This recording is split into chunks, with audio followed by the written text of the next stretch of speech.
नमस्कार साथियों, मैं श्रीकांत। इतिहास के एक नए लेक्चर में आप सभी का स्वागत है। आज हम लोग मोहम्मद तुगलक की जो योजनाएं थी, पिछला जो लेक्चर था हमने वहीं पे समाप्त कर दिया था क्योंकि काफ़ी लंबा वीडियो हो गया था, अब 55-57 मिनट का हो गया था और मैंने कहा था कि अपने दूसरे लेक्चर में यानी दूसरे वीडियो में उसको हम पूरा करेंगे और साथ में फिर फिरोज शाह तुगलक को भी देखेंगे। तो आइए देखा जाता है कि उस समय आखिर कहाँ पे क्या कैसी चीज़ें हुई थी। जैसे मैंने दो जो योजनाएं थी उसकी मैंने बताया था कि मोहम्मद बिन तुगलक की दो योजनाएं, ठीक है। पहला तो दोआब में कर वृद्धि, मैंने बता दिया था कि आखिर दोआब में कर वृद्धि क्यों होती है, ठीक है। जल्दी से मैं बता दे रहा हूं दोबारा। और दूसरा क्या था, पहली योजना थी, दूसरा था राजधानी में परिवर्तन। राजधानी में परिवर्तन यानी कि राजधानी दिल्ली से कहां जा रही है, दौलताबाद जा रही है। ये परिवर्तन हुआ था दिल्ली से दौलताबाद। दौलताबाद को देवगिरी भी बोला जाता है, ठीक है ना। सॉरी, देवगिरी भी बोला जाता है। ये सब सारी चीजें मैंने पिछले लेक्चर में बता दी थी और ये सब इंपॉर्टेंट है, आपके एग्जाम से सारी चीजें इंपॉर्टेंट है क्योंकि उसकी राजधानी के विषय में पूछा जाता है कि उसकी राजधानी कहाँ ले जाई गई, तो दिल्ली से दौलताबाद ले जाई गई। दोआब में कर वृद्धि पहले कितना रहता है, मैंने उस दिन बताया था कि 1/10 या 1/20 के इर्द गिर्द में रहता है। लेकिन दोआब क्या है, दोआब उपजाऊ भूमि रहती है, ठीक है ना। उपजाऊ भूमि रहती है। इस वजह से क्या होता है कि ये जो कर वृद्धि है इसको बढ़ा के लगभग 50% कर दिया जाता है। ये बात मैंने अपने पिछले लेक्चर में बताई थी, ठीक है। तो ये दोनों इंटरकनेक्ट योजनाएं हैं, ठीक है। ऐसे बहुत सारे इतिहासकारों ने बताया है कि दोआब में कर वृद्धि की वजह से क्या क्या चीजें होती हैं, ठीक है। मैंने बताया था कि पिछले लेक्चर में बहुत सारे ये इतिहासकार बताते हैं जो है कि जैसे कि इब्न बतूता बताता है, इतिहासकार तो नहीं रहता, इसके दरबार में आया रहता है। इब्न बतूता है कि दिल्ली के लोग उसको गंदे गंदे बातों के साथ में पत्र भेजते हैं जिससे वो नाराज हो गया है, कुपित हो गया है। बर्नी ने बताया था कि दिल्ली वो देवगिरी जो है साम्राज्य के मध्य में है, इस वजह से वो वहां पे प्रशासनिक उसको ज्यादा कुशलता मिलेगी, क्योंकि ऐसा ये उसका बर्नी का मानना था कि दक्षिण भारत में भी काफी क्षेत्र आ चुके थे तो दिल्ली दूर पड़ रहा था। बर्नी ने ये बताया था, इब्न बतूता ने ये बताया था, कई सारे लोगों ने अपने अपने तरीके से बताया था, ठीक है। वो वहां पे हो चुका है। फिर इसकी जो अगली आती है, जो योजना आती है 1329-1330 के बीच में, कौन सी आती है, सांकेतिक मुद्रा। सांकेतिक मुद्रा, सांकेतिक। एक बात मैं आपको और बता दूं, जो दोआब में कर वृद्धि है अमूमन ये 1325 से 1326 के बीच में, लेकिन ये जैसे कुछ योजना इसकी चलती रहती है तो कहीं कहीं किताबों में हो सकता है आपको 1333 से 1335 मिल जाए। ये थोड़ा सा विवाद का विषय है कि ये सबसे अंतिम में होती है कि पहले होती है। अमूमन पहले इसको माना जाता है क्योंकि इसी वजह से राजधानी परिवर्तन और परिवर्तन की बातें होती हैं, क्योंकि वो दिल्ली के लोगों से नाराज रहता है और उनको दंड देना चाहता है, ऐसा न जाने कितने इतिहासकारों ने बताया है, ठीक है। तो मैंने सोचा आपको बता दूं कि अगर बाई चांस अगर कहीं आता है तो आप परेशान मत होइएगा। आते हैं सांकेतिक मुद्रा पे। सांकेतिक मुद्रा क्या है, सांकेतिक मुद्रा आखिर, ये सांकेतिक मुद्रा तो मैं बता दूं कि इसको मंगोलों ने शुरू किया था, ठीक है। मंगोलों ने शुरू किया था, ठीक। साथ में चीन में भी ये व्यवस्था शुरू हुई थी जी। चीन भी इस व्यवस्था को, यानी कि चीनी शासक जो था उसने भी इस व्यवस्था को शुरू किया था। तो मंगोलों ने शुरू किया था, चीन में भी ये व्यवस्था शुरू हुई थी और इन लोगों ने इसको सफलतापूर्वक शुरू किया था। लेकिन मोहम्मद बिन तुगलक जब शुरू करता है इस योजना को, तो वो क्या करता है कि जो तांबे चांदी का और सोने का सिक्का रहता है, चांदी एवं जो सोने का सिक्का रहता है उसकी जो मात्रा रहती है उसको कम कर देता है। जैसे ये 175 ग्रेन का है अलाउद्दीन खिलजी के समय से, तो इसको 140 ग्रेन का कर देता है, ठीक है। अब इसको 140 ग्रेन का कर देता है तो इसका नाम क्या कर देता है, अदली। नाम बदल जाता है। ठीक है, जो चांदी का सिक्का है पहले अलाउद्दीन के समय में 175 ग्रेन का था, उसको ग्रेन में कम कर दिया, 140 ग्रेन कर दिया, फिर उस सिक्के का नाम अदली कर दिया, यानी कि मोहम्मद तुगलक के समय जो चांदी का सिक्का रहता है उसका नाम अदली कर दिया। ठीक, फिर ये जो सोने का सिक्का है, ये सोने का सिक्का कितना रहता है, 178 ग्रेन का पहले रहता है। ठीक है, इसको बढ़ा के ये कर देता है 200 ग्रेन का, जो सोने का सिक्का है। ठीक है, ये सोने के सिक्के की बात हो रही है, ये चांदी के सिक्के की बात हो गई, ये सोने के सिक्के की बात हो गई। 200 ग्रेन का कर देता है तो इसका क्या नाम कर देता है, दीनार कर देता है। ठीक है, तो आपका प्रश्न हो गया कि मोहम्मद तुगलक के समय में जो सोने का सिक्के का दाम है वो कितना रहता है, तो 200 ग्रेन हो जाता है और उसका क्या नाम है, उसका दीनार नाम है सोने के सिक्के का। और जो चांदी का सिक्का है वो पहले 175 ग्रेन का रहता है, उसको घटा के 140 ग्रेन कर देता है, उसका नाम अदली रखता है। ठीक है, ये हुआ थोड़ा सा सिक्कों में जो परिवर्तन वो करता है उसको मैं बता रहा हूं, तभी आप समझ पाएंगे। सांकेतिक मुद्रा का कोई बहुत मतलब नहीं है इस परिप्रेक्ष्य में कि उसमें बहुत राम कहानी है, कुछ भी ऐसा नहीं है। ये जो मुद्राओं के मूल्य में बदलाव करता है ये महत्वपूर्ण है। ठीक है, फिर क्या करता है, एक नए प्रकार का वो सिक्का चलाता है। ठीक है, विशेष प्रकार की डिजाइन, विशेष प्रकार की आकृति सिक्कों में रहती है और उस सिक्के का नाम रहता है दुकानी। ठीक है, नए प्रकार का सिक्का चलाता है मोहम्मद बिन तुगलक, नए प्रकार का सिक्का रहता है जिसमें इसकी डिजाइन और जो इसका ऊपर तमाम सारी खूबसूरती रहती है, जो आयतें इसका रहती हैं, तमाम प्रकार का नए प्रकार का सिक्का चलाता है, सिक्का चलाता है। क्या नाम रहता है उसका, दुकानी, दो कानी।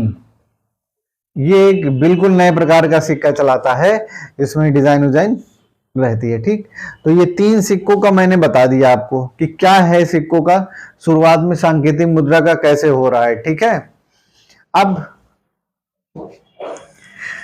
फिर जो मेन बात आती है ये आती है कि जो चांदी का रहता है सिक्का, ठीक है ना, अभी जो मैंने चांदी का बताया जो है उसका नाम क्या हो जाता है, उसका नाम अदली हो जाता है। ठीक है, जो 140 ग्रेन भार का रहता है। अब क्या करता है कि चांदी, इसी चांदी के स्थान पर कांसे और तांबे का सिक्का वो चला देता है, कांसे एवं तांबे का सिक्का चला देता है। ठीक है, ये 2 नए प्रकार के सिक्के चला देता है, कांसे एवं तांबे के, और जो चांदी के मूल्य के बराबर है उनको बांट के जो है कांसे एवं तांबे में चला देता है। ठीक है, अब जब ये कांसे एवं तांबे में चला देता है तो इसकी योजना असफल कैसे हो जाती है। ठीक है, या इसकी योजना कह सकते हैं कि इतिहासकारों की नजर में एक प्रकार से मूर्खतापूर्ण कदम रहता है, जबकि उसके पहले हमने देखा कि मंगोलों ने इसको सफलतापूर्वक लागू किया, चीन में भी ये लागू हो गया है। ठीक है, तो होता क्या है कि मोहम्मद बिन तुगलक का नियंत्रण नहीं रह जाता इस योजना पे। नियंत्रण का मतलब है, अगर आप इसको देखेंगे तो अधिकारियों पे नियंत्रण नहीं रह जाता है। अधिकारियों पे, जैसा कि इतिहासकारों ने बताया है कि अधिकारियों पर नियंत्रण नहीं रहता है और घर घर टकसाल की स्थापना हो जाती है। टकसाल का क्या मतलब, जहां पे सिक्के बनते हैं।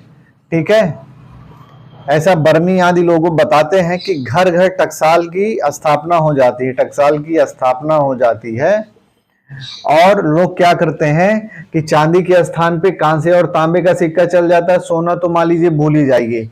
तो बर्नी ये बताता है कि लोगों के घर में जो है सोने एवं चांदी के सिक्कों के भंडार लग गए, टंकों के। ठीक है ना, और ये जो कांसे एवं तांबे के सिक्के हैं ये घर घर लोग बनाने लगे। इसकी डिजाइन इस तरह से रहती है कि जब घर घर टकसाल बन गया है तो घर घर में तांबे एवं कांसे के सिक्के बनने लगे। ठीक है, सभी लोग एक प्रकार से कह सकते हैं कि जाली मुद्रा, नकली मुद्रा, जैसे आज आप देखते हैं भारत सरकार की कोई मुद्रा आती है, मान लीजिए 500 का नोट है, कोई उसको चुरा ले, उस पूरी नीति को चुरा ले और जाली मुद्रा बनाने लगे, तो क्या होगा, तो वो जो जाली नोट पकड़े जाते हैं, समय समय पे नकली नोट पकड़े जाते हैं, वो सब क्या है? मान लीजिए उस समय टकसाल था, उस समय सिक्का बनता था, छोटा छोटा ऐसे गोल गोल सिक्का बनता था, जैसे भी सिक्का बनाना चाहे उस पे जो भी सुल्तान रहता था अपनी मुद्रा यानी भार लिख देता था, 175 ग्रेन का, 200 ग्रेन का। तो कांसे एवं तांबे का भी ऐसे ही था, ठीक है। तो इतना आसान मुद्रा थी, यानी कि वो जो टंका था कांसे एवं तांबे का, कि सभी लोग उसको बनाने लगे। थोड़ा सा डिजाइन, थोड़ा सा मेहनत करके बनाने लगते थे। तो उससे क्या होता था, हुआ कि सोना एवं चांदी, सोना एवं चांदी, ये बिल्कुल आज के परिप्रेक्ष्य में ले लीजिए। जैसे कि मोदी जी ने जो है नोटबंदी कर दी, नोटबंदी कर दी, तो उसमें 2000 के नोटबंदी हो गए, ठीक है। अब उस पूरी व्यवस्था को कैसे सही से संभाला जाए, वो पूरा एक प्रशासनिक तंत्र है। अगर प्रशासनिक तंत्र मजबूत ना हो, या शासक का यानी मोदी जी का अगर उस पर नियंत्रण ना हो, तो वो व्यवस्था तो फेल हो जाएगी, ठीक है। फेल हुई कि पास हुई, ये मुद्दा नहीं है, मैं आपको समझाने के लिए बता रहा हूं। तो उसी अनुसार से मोहम्मद बिन तुगलक भी सांकेतिक मुद्रा चला रहा है। उसको ये लग रहा है कि मुद्रा का मूल्य कम हो जाएगा। उसके चलाने का मतलब है पूरा, मैं आपको बता दूं, ये जो चांदी का है उसके जगह पे जो कांसे एवं तांबा चलाता है, तो चांदी का जो मूल्य है, इसी मूल्य पे दूसरे धातुओं की मुद्राओं को मैं मार्केट में चलाऊंगा, उसी मूल्य के साथ थोड़ा कम ज्यादा करके। तो क्या होगा, ये चांदी बचेगी, चांदी बचेगी, सोना बचेगा। तो इससे क्या होगा, इससे क्या होगा कि हम ज्यादा, यानी कि शासक के पास में, मोहम्मद तुगलक का ऐसा सोचना था, कई इतिहासकारों का ऐसा मानना था कि उसके पास ज्यादा भारी धातु बचेगी। यानी सोना एवं चांदी तो शुरू से महंगी धातु रही है, ठीक है। तो इस वजह से सरकार के पास में ज्यादा सोना चांदी रहेगा, तो वो व्यापार ज्यादा कर सकेगा। और दूसरी बात कि इसी के साथ में बहुत सारे लोग जोड़ते हैं खुरासान अभियान। बहुत सारे इतिहासकार हैं जो खुरासान अभियान के लिए मोहम्मद तुगलक ने लगभग बरनी बताता है 3,70,000 की सेना का गठन किया था। 3,70,000 की सेना का गठन किया था।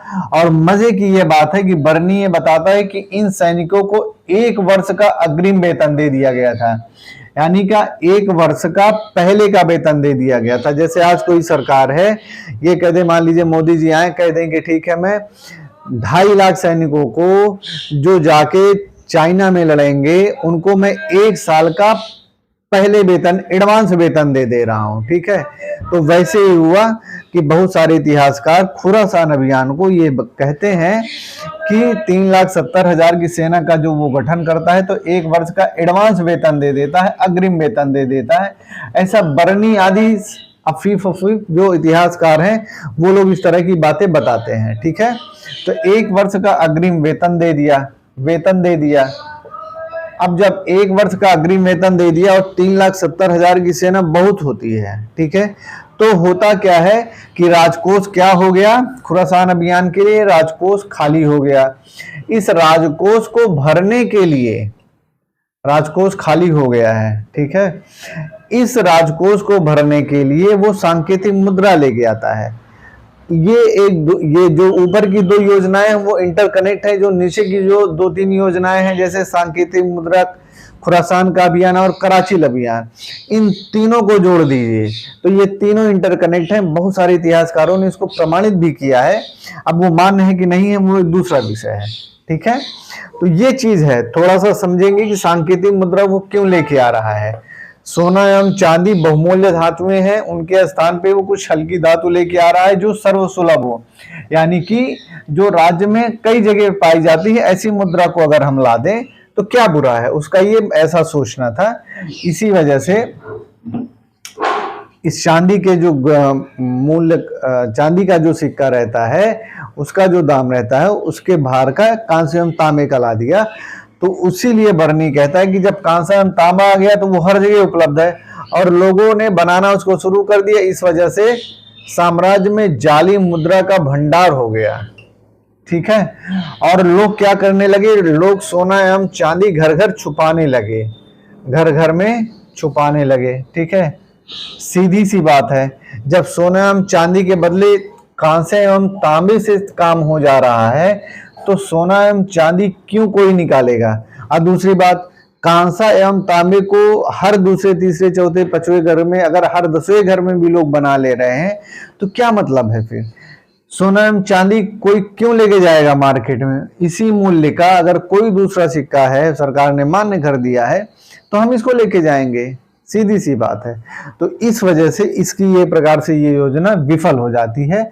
अंत में बिना किसी निश्चित योजना के, बिना किसी प्रशासनिक अनुभव के, मोहम्मद बिन तुगलक ये दूरगामी योजनाएं हैं, ठीक है ना।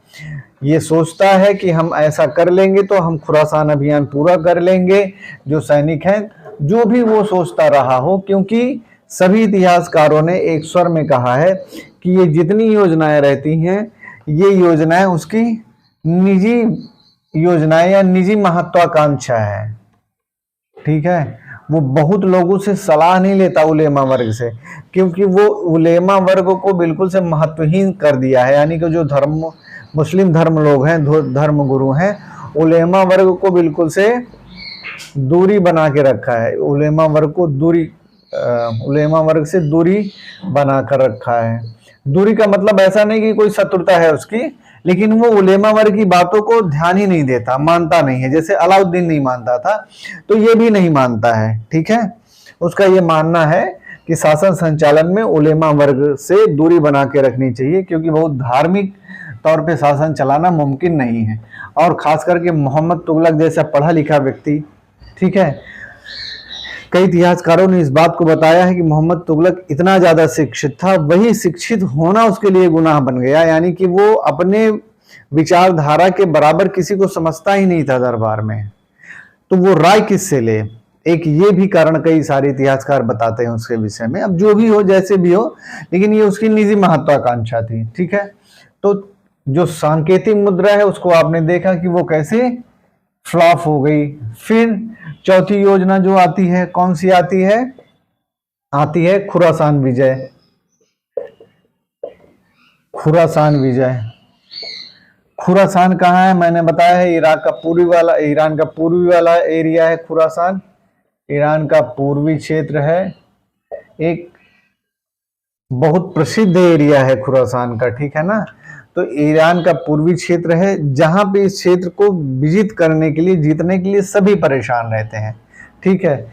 पिछले लेक्चर में मैंने बताया था कि जो ट्रांसआक्सियाना का मंगोल शासक रहता है, ट्रांसआक्सियाना का मंगोल शासक तर्मासरीन रहता है। ट्रांसआक्सियाना का मंगोल शासक तर्मासरीन रहता है।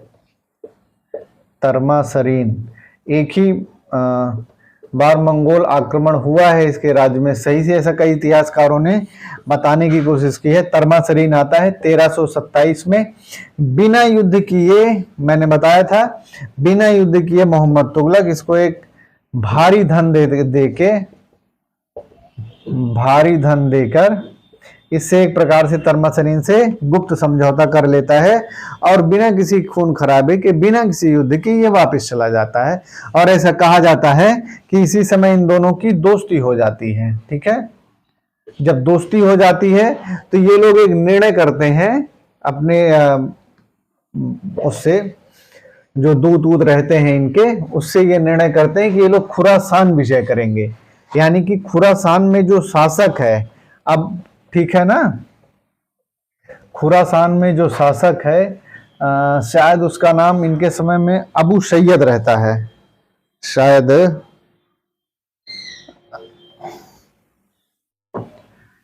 हाँ, खुरासान का शासक अबू सैयद ही रहता है। तो इस योजना में सिर्फ खुरासान अभियान में सिर्फ मोहम्मद बिन तुगलक अकेले नहीं शामिल है, इसमें एक त्रिमैत्री गठबंधन होता है। जैसे पिछले क्लास में मैंने बताया था कि 3 शासक होते हैं। एक तो ट्रांसआक्सियाना का मंगोल शासक तर्मासरीन है, पहला तर्मासरीन है, ठीक है। दूसरा मोहम्मद तुगलक है, मोहम्मद बिन तुगलक है।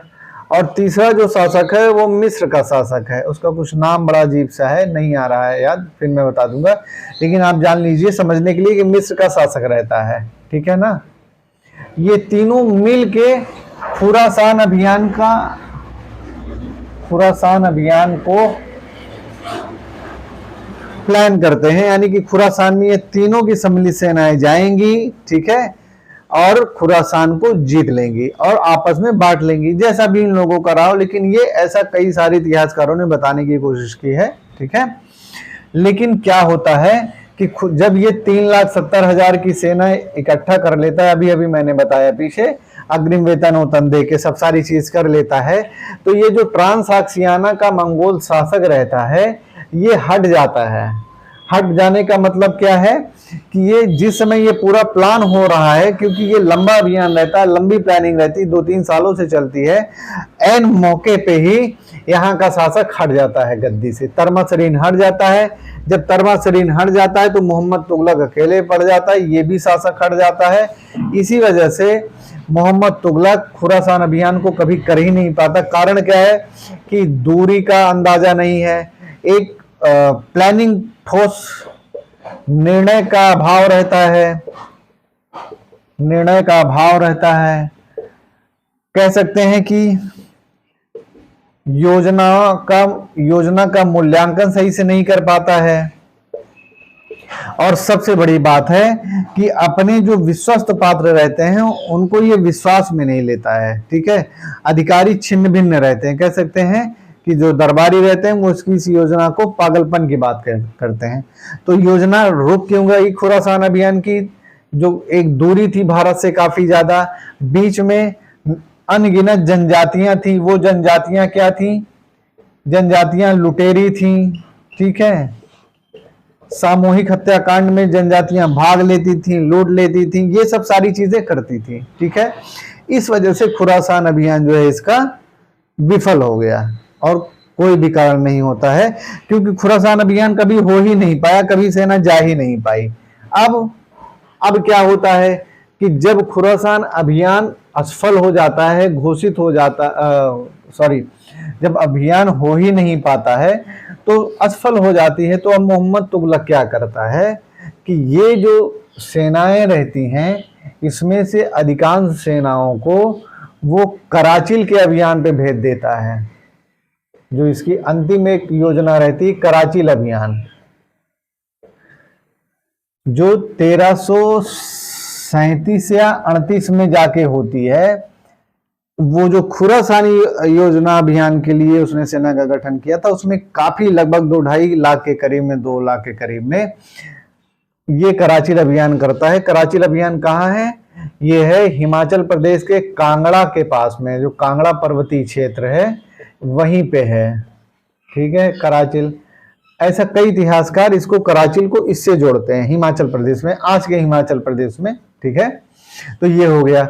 यहां पे क्या रहता है, यहाँ की भौगोलिक स्थिति बिल्कुल से अलग है, इसको अंदाजा ही नहीं। यहाँ बर्फबारी है, ठीक है, बर्फबारी है, हिमपात का समय चल रहा है, हिमपात जोरों पे है, ठीक है। दूसरी बात क्या है, जब सेना जाती है तो रसद की आपूर्ति नहीं हो पाती है। रसद की आपूर्ति, रसद का मतलब खाने पीने या अन्य चीजों का सामान, उसको रसद बोला जाता है, ठीक है। सेनाएं जाते हैं युद्ध में लड़ने के लिए तो पीछे पीछे एक भारी भरकम पूरा जत्था का जत्था चलता है, सब साजो सामान लेके, जैसे सैनिकों के खाने पीने की, भाई 1-1, 2-2, 3-3 महीने की, 4-4 महीने वो क्या खाएंगे पिएंगे। रसद का मतलब धानी पान होता है, यानी खाने पीने की वस्तुएं, तो वो रसद की आपूर्ति नहीं हो पाती है। दूसरी बात, कड़ाके की ठंडी रहती है, और मतलब ये कहा जाता है कि 90% से ज्यादा सैनिक कराचिल अभियान में ठंड से मर गए, ठीक है, ठंड से मर गए। और ये योजना क्या हो गई? ये योजना बिल्कुल से मोहम्मद तुगलक के लिए नासूर हो गई, यानी कि उसका पूरा काफी पैसा धन चला जाता है, उसके सैनिक मारे जाते हैं, ठीक है, और अभियान भी पूरा नहीं हो पाता है इसका, यानी सफलता भी नहीं मिल पाती है। तो ये रहा मोहम्मद तुगलक की योजनाओं का एक प्रकार से मोटा मोटा सार संक्षेप। बहुत विस्तृत तो बताया नहीं है, क्योंकि अगर बहुत विस्तृत बताने लगेंगे तो 2-2, 3-3 घंटे एक योजना में निकल जाएगा, तो वो समझना नहीं है, ठीक है। तो जो आपके काम की चीजें हैं, जो आपके पेपर की चीजें हैं, वो मैंने बाकायदा बताने की कोशिश की है। बहुत सारी चीजें छूट भी सकती हैं, लेकिन जो छूटेंगी उनको दूसरे तीसरे क्लास में बताएंगे। इसके बाद या जब क्वेश्चन बैंक बनाएंगे सल्तनत काल का, तो उसमें सारे क्वेश्चन मैं डाल दूंगा। फिर अगर होगा तो क्वेश्चन के आधार पे समझा दूंगा। ठीक, तो ये रहती है मोहम्मद बिन तुगलक की ये असफल योजनाएं। ठीक, अब मैंने मोहम्मद बिन तुगलक के सिक्कों के बारे में बता दिया, वो इंपॉर्टेंट है। दूसरी बात, मोहम्मद तुगलक पहला सल्तनत कालीन सुल्तान है जो हिंदुओं के त्योहार में भाग लेता है, जो हिंदुओं के त्योहारों में भाग लेता है, जैसे होली आदि, स्पेशली होली। ठीक है, ये होली आदि त्योहार। ठीक, दूसरी बात, उसके समय में जो विद्रोह होते हैं उसको मैंने बताया ही है। विद्रोह कहाँ पे होता है? मोहम्मद बिन तुगलक के समय में लगभग 34 विद्रोह होते हैं। ये पिछले क्लास में मैंने बताया था, 34 विद्रोह होते हैं, जिसमें एक रहता है 27 विद्रोह तो इसके दक्षिण भारत में ही होते हैं। आप समझ लीजिए कि दक्षिण भारत इसी के कालखंड में अंतिम समय में इसके, जैसे विजयनगर है, बहमनी साम्राज्य है, मदुरा है, ये सब स्वतंत्र हो जाते हैं। पता ही है, नहीं पता है तो जान लीजिए। विजयनगर साम्राज्य है, बहमनी साम्राज्य 1336-37 के बाद 1336 में से विजयनगर की स्थापना होती है। जब मैं विजयनगर साम्राज्य पढ़ाऊंगा दक्षिण भारत का तो उसमें बताऊंगा। बहमनी साम्राज्य है, मदुरा आदि साम्राज्य जो है वो अलग हो जाते हैं, यानी दक्षिण भारत के स्वतंत्र राज्य ये बन जाते हैं, विजयनगर, बहमनी, मदुरई, ये सब आदि। ठीक है, इसी के समय में हो रहा है। तो दक्षिण में ही एक बहाउद्दीन गुरसाप रहता है, मैंने बताया था पिछली बार इसका, वो रहता है, बुआ का लड़का रहता है। ठीक है, उसकी ये विद्रोह करता है 1326 में ही। इस विद्रोह को इस तरह से समाप्त करता है कि उसकी खाल निकलवा लेता है, जीते जी चमड़ी निकलवा लेता है, मतलब क्रूरतम दंड देता है। जैसे अलाउद्दीन खिलजी था या बलबन था, बलबन से भी ज्यादा क्रूरतम दंड। बलबन तो मान लीजिए मार के महीने महीने दरवाजों पे टंगवाया रहता है, मगर मोहम्मद तुगलक जो है ये चमड़ी उधड़वा लेता है। ठीक है, ऐसे ही एक विद्रोह रहता है मुल्तान में, बहराम किस्लो का विद्रोह रहता है, बहराम किस्लो का विद्रोह रहता है। एक विद्रोह रहता है बंगाल में गयासुद्दीन का, ये इंपॉर्टेंट है। जैसे ये पूछा जाता है, बंगाल में गयासुद्दीन का विद्रोह रहता है, बंगाल में गयासुद्दीन का विद्रोह रहता है, गयासुद्दीन का विद्रोह रहता है। मुल्तान, इसको भी लिख दे रहा हूं, मुल्तान में बहराम किस्लो का विद्रोह होता है, बहराम किस्लो का विद्रोह होता है। ठीक है, और जैसे मैंने बताया जो बहाउद्दीन गुरसाप रहता है, इसके बुआ का लड़का रहता है बहाउद्दीन गुरसाप, या इसको ऐसे भी कहीं कहीं आप देखेंगे गुरसाप या गुस्सप लिखा रहता है, जो भी हो। इन लोगों के प्रमुख ऐसे विद्रोह रहते हैं जिसमें ये चरम दंड देता है। जैसे ये जो बंगाल में गयासुद्दीन है, इनको जो है जीते जी चमड़ी उधड़वा के जो है उसमें भूसा भरवा के दंड देता है, बड़ा प्रसिद्ध दंड है। इतना आतंकित करने वाला दंड देता है कि कुछ कहने की बात नहीं। बावजूद इसके विद्रोह होता रहता है, और अंत में इसी के समय में, मोहम्मद बिन तुगलक के समय में, बंगाल पूरी तरह से स्वतंत्र शासक राज्य बन जाता है, और हाजी इलियाउद्दीन ऐसे ही कोई शासक रहता है, इसी के समय में पूरी तरह से वो स्वतंत्र हो जाता है। ठीक है, और अपने नाम के सिक्के भी चलाता है। फिर कुल मिला के, जैसे कि इसके समय में 34 विद्रोह होते हैं। ठीक है, ये सब बातें मैंने पहले बता दिया है। और फिर अंत में 20 मार्च 1351 में थट्टा कहाँ है? सिंध में है। थट्टा में विद्रोह को दबाने गया रहता है, विद्रोह को दबाने गया रहता है, और वहीं से बुखार आ जाता है, और वहीं ये खत्म हो जाता है। बुखार होने की वजह से खत्म हो जाता है, खत्म हो जाता है। ठीक, ये रहा मोहम्मद बिन तुगलक। मोहम्मद बिन तुगलक थोड़ा सा बड़ा है, फिर भी मैंने इसको थोड़ा सा शॉर्ट में बताने की कोशिश की है। इसकी योजनाएं इसकी महत्वपूर्ण है। बाकी इसके पहले वाले लेक्चर में मैंने इससे संबंधित बहुत सारी प्री का मतलब एग्जाम के पॉइंट ऑफ व्यू से बताएं, ये भी एग्जाम के पॉइंट ऑफ व्यू से ही ये सारी चीजें हैं। ठीक है, तो ये रहा मोहम्मद बिन तुगलक का। थोड़ा सा एक लाइन दो लाइन आज हम फिरोज शाह तुगलक के बारे में पढ़ेंगे, क्योंकि फिरोज शाह तुगलक के विषय में एक अलग वीडियो बनाएंगे, जो दूसरा वीडियो रहेगा, क्योंकि वीडियो बहुत लंबा हो जाता है तो आप लोगों को भी देखने में बोरियत होती है। ठीक है, फिरोज शाह तुगलक कौन रहता है? फिरोज शाह तुगलक इसका चचेरा भाई रहता है। ठीक है, चचेरा भाई रहता है। और वहीं पे जब ये मोहम्मद बिन तुगलक के साथ में ही होता है, सिंध गया रहता है ठट्टा में फिरोज शाह तुगलक, और वहीं पे जो है ये इसका साथ देता है। ठीक है, मोहम्मद बिन तुगलक फिरोज शाह को बहुत प्रेम करता है, यानी अपने चचेरे भाई को फिरोज शाह तुगलक इसका फिरोज शाह तुगलक मोहम्मद बिन तुगलक का चचेरा भाई रहता है, चचेरा भाई रहता है। क्योंकि ये प्रश्न आता है तो थोड़ा सा 5 मिनट फिरोज शाह तुगलक के बारे में बता के क्लास बंद कर दूंगा, फिर अगले चैप्टर में बताऊंगा, क्योंकि यहां से फिर थोड़ा सा आपको आइडिया लग जाएगा। ठीक है, चचेरा भाई रहता है। जो गयासुद्दीन तुगलक रहता है, मोहम्मद बिन तुगलक का पिता रहता है, गयासुद्दीन तुगलक का भाई रहता है, गयासुद्दीन तुगलक का छोटा भाई रहता है रज्जब, छोटा भाई रज्जब रहता है, रज्जब रहता है, जिसका लड़का रहता है ये फिरोज शाह तुगलक। गयासुद्दीन तुगलक का छोटा भाई रज्जब रहता है, इसी रज्जब का लड़का रहता है। ठीक है, इसी रज्जब का लड़का रहता है। मेन बात,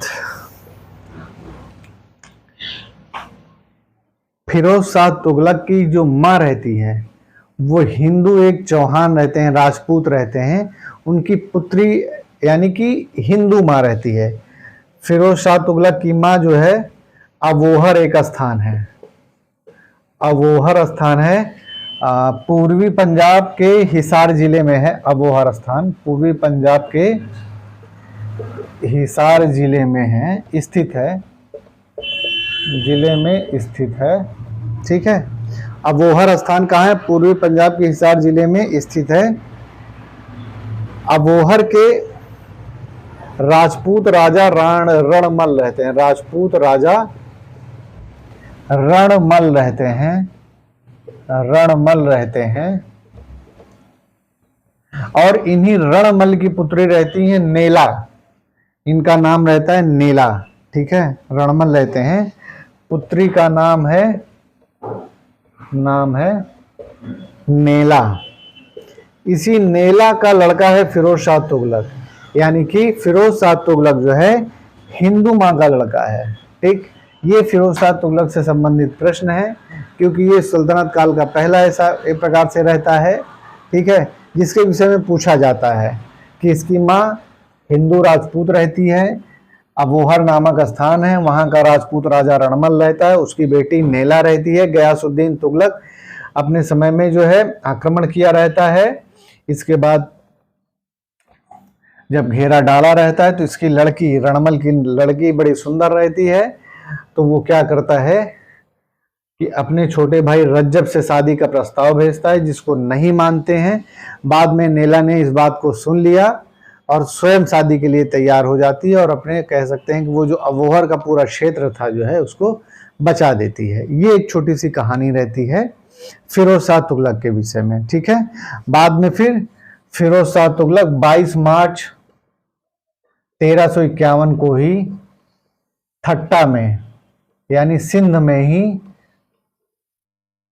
ठट्टा में जो शिविर रहता है वहां पे राज्याभिषेक होता है, यानी ठट्टा में ही शासन सत्ता संभालते हैं, ठट्टा में ही सुल्तान घोषित कर दिए जाते हैं, सुल्तान घोषित कर दिए जाते हैं, फिरोज शाह तुगलक कर दिए जाते हैं। ठीक, वहीं लोगों का शिविर लगता है, शिविर में ही जो है इनको ले जाके घोषित कर दिया जाता है। फिरोज शाह तुगलक का भी धार्मिक प्रवृत्ति के शासक रहते हैं। अगले लेक्चर में आप देखेंगे इनकी धार्मिक प्रवृत्तिता क्या क्या है, धार्मिक प्रवृत्ति के रहते हैं। कह सकते हैं कि शासक एक प्रकार से सैनिक दृष्टिकोण से अक्षम है, अक्षम शासक हैं। किस दृष्टिकोण से? सैनिक दृष्टिकोण से। जितने भी सैनिक अभियान होते हैं सब के सब इनके असफल ही होते हैं, ठीक है, अक्षम शासक रहते हैं। लेकिन जन कल्याणकारी के रूप में ये बहुत प्रसिद्ध शासक होते हैं। इनकी जो जन कल्याणकारी योजनाएं होती हैं वही प्रमुख हैं और वही कह सकते हैं कि आपके एग्जाम में बहुत महत्वपूर्ण हो जाती हैं। तो ये रहा आज का मोहम्मद बिन तुगलक की योजनाएं और उससे संबंधित बात। मुझे पूरा विश्वास है कि आप लोगों को पसंद आएगा, क्योंकि थोड़ा सा गहराई में पढ़ेंगे तो ज़्यादा अच्छा रहेगा। बाकी तो मैं फिर कह रहा हूँ, जिस दिन मैं क्वेश्चन बैंक बनाऊंगा पूरे मेडुअल से क्या सल्तनत कालीन से कम 400 से 500 क्वेश्चन रहेंगे, आप समझ लीजिए। मैं बना भी रहा हूँ धीरे धीरे, ऐसा नहीं है, लेकिन अब चूंकि मेहनत का काम होता है तो उसमें टाइम लगेगा। लेकिन जिस दिन सल्तनत काल समाप्त हो जाएगा उसके अगले एक हफ्ते तक प्रतिदिन मैं सल्तनत काल से संबंधित सारे प्रश्न आपको इसी स्थान पे लिखवा दूंगा, बता दूंगा। ठीक है साथियों, तो अभी के लिए इतना ही। बाकी फिर दूसरे वीडियो में मिलते हैं दूसरे सब्जेक्ट में। तब तक के लिए आप देखते रहिए हमें, और चैनल को प्लीज़ सब्सक्राइब करिए, अपने दोस्तों को भी भेजिए। आपका अपना सहयोग जितना भी हो सके मुझे दें, जिससे कि थोड़ा सा मुझे साहस मिल सके। तो ठीक है, मिलते हैं अगले वीडियो में। नमस्कार।